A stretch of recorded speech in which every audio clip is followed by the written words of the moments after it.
Next, ang gagawin ko naman sa iyo ay bago tayo magsisimula ng mga verse ay ng mga sura na mag-focus na tayo sa isang page at saka sa isang page lang o isang sura.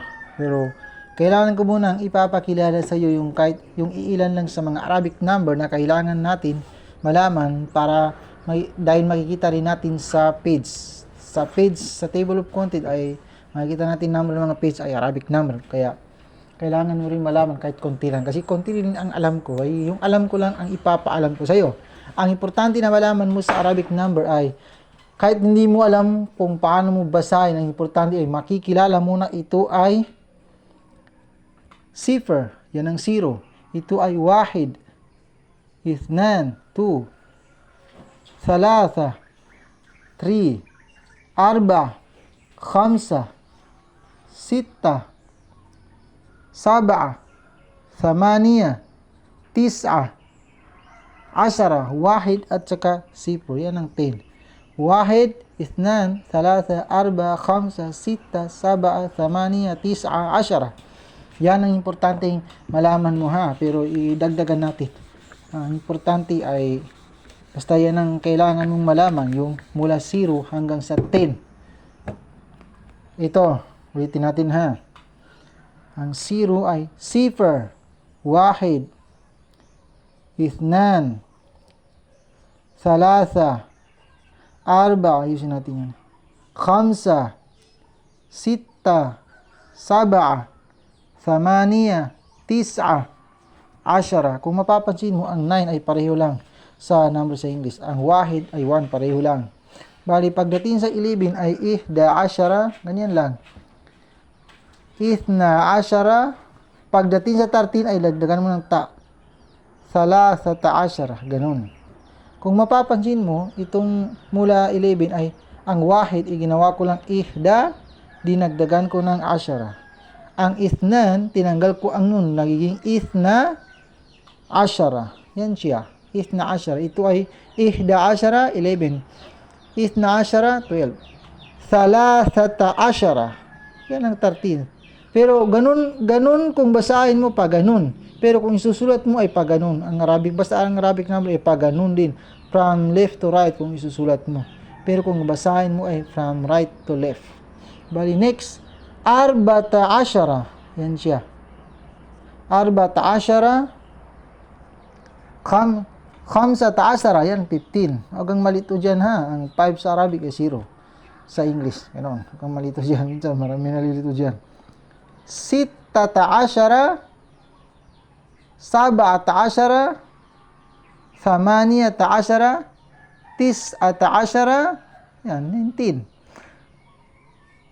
Asrun. Bali, ganun din naman nangyari. Pag magsimula sa 21, halimbawa, dito ang ihda wa ashrun, ganyan lang, 21.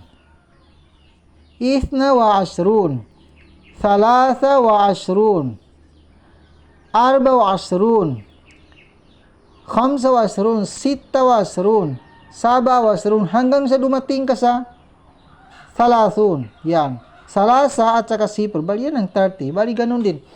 Ihda wa asrun, ihda wa salathun, ithna wa salathun, thalatha wa salathun, hanggang sa dumating ka sa arba'un. Yan. Arba, dagdagan mo ng sipur. Bali arba'un, yan ang 40.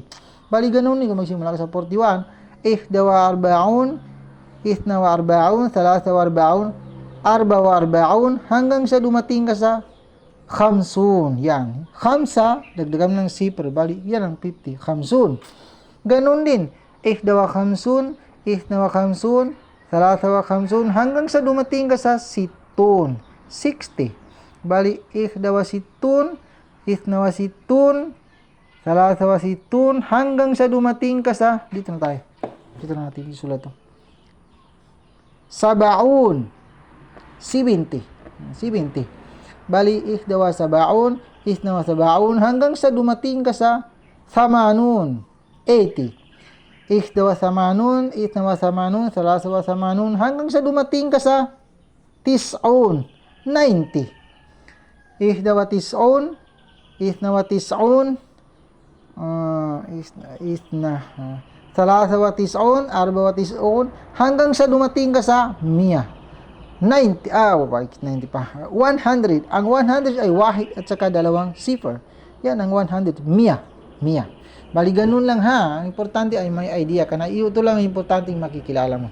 Yan, ganyan yung Arabic number. Kasi sa table of content na ipapakita ko sa iyo ay Arabic number talaga ang gamit ng mga number niya. Pag hanapin natin sa page ay Arabic number. Kaya kailangan maintindihan mo. Sifar, wahid, ithnan, thalatha, arba, khamsa, sita, saba, thamaniya, tis'a, ashara, ihda ashara, ithnata ashara, kahit dagdagan mo pa ng ta ay okay lang, pasimple-simple lang yan minsan.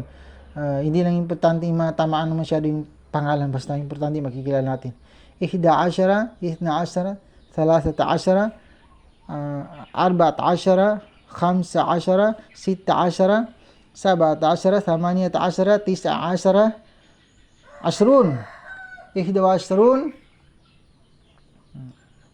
اثنى وعشرون ثلاثة وعشرون أربعة وعشرون خمسة وعشرون ستة وعشرون سبعة وعشرون ثمانية وعشرون تسعة وعشرون 30 إحدى وثلاثون اثنى وثلاثون ثلاثة وثلاثون أربعة وثلاثون hanggang sa dumating ka sa 40 ihda wa arbaun, ithna wa arbaun, hanggang sa dumating ka sa 50, ihda wa khamsun, ithna wa khamsun, thalatha wa khamsun, hanggang sa dumating ka sa 60, yan ay sittun, yan. Ihda wa sittun, ithna wa sittun, hanggang sa dumating ka sa 70, 80. Ihda wa sabaun, ithna wa sabaun, hanggang sa dumating ka sa 80, ito ay 80. Ihda wa samanun, ithna wa samanun, hanggang sa dumating ka sa tis'aun, ito ay 90. Bali ganun din. Ihda wa tis'un, ithna wa tis'un, ithna wa tis'un, ulitin ko, 91. Ihda wa tis'un, ithna wa tis'un, thalatha wa tis'un, arba wa tis'un, khamsa wa tis'un, sita wa tis'un, saba wa tis'un, thamani wa tis'un, tis'a wa tis'un, ang 99. Bali, mia. Bali, yan okay na yan kasi pag sumobra pa dyan na hindi ko na rin alam kung paano ko sabihin sa iyo. Pero ang importante ay alam natin yung mga number kahit gaano karami. Kapag makikilala natin ang mula sifar hanggang sa ashara ay makikilala natin ang mga number na ito ay 1, ito ay 3, ito ay 4. Ganun talaga. Gaya ng ito. Kilalanin mo anong number ba ito. Sige nga. Ganyan. Ganyan. At saka ito ganito ang gagawin ko. Ganyan. Ganyan. Ganyan. Ay, bakit mali-mali pa? Ito. Ganito na lang. Ganyan. Ganyan. Sige nga, kilalanin mo kung anong number ba yan. Sige nga. Diyan ka magbabasa, nandiyan sila lahat. Sabihin mo sa English lang pangalan. Sabihin mo kung anong pangalan yan sa English. Hindi mo nabigkasin sa pangalan sa Arabic. Sabihin mo na kung anong number ba yan. Sige nga.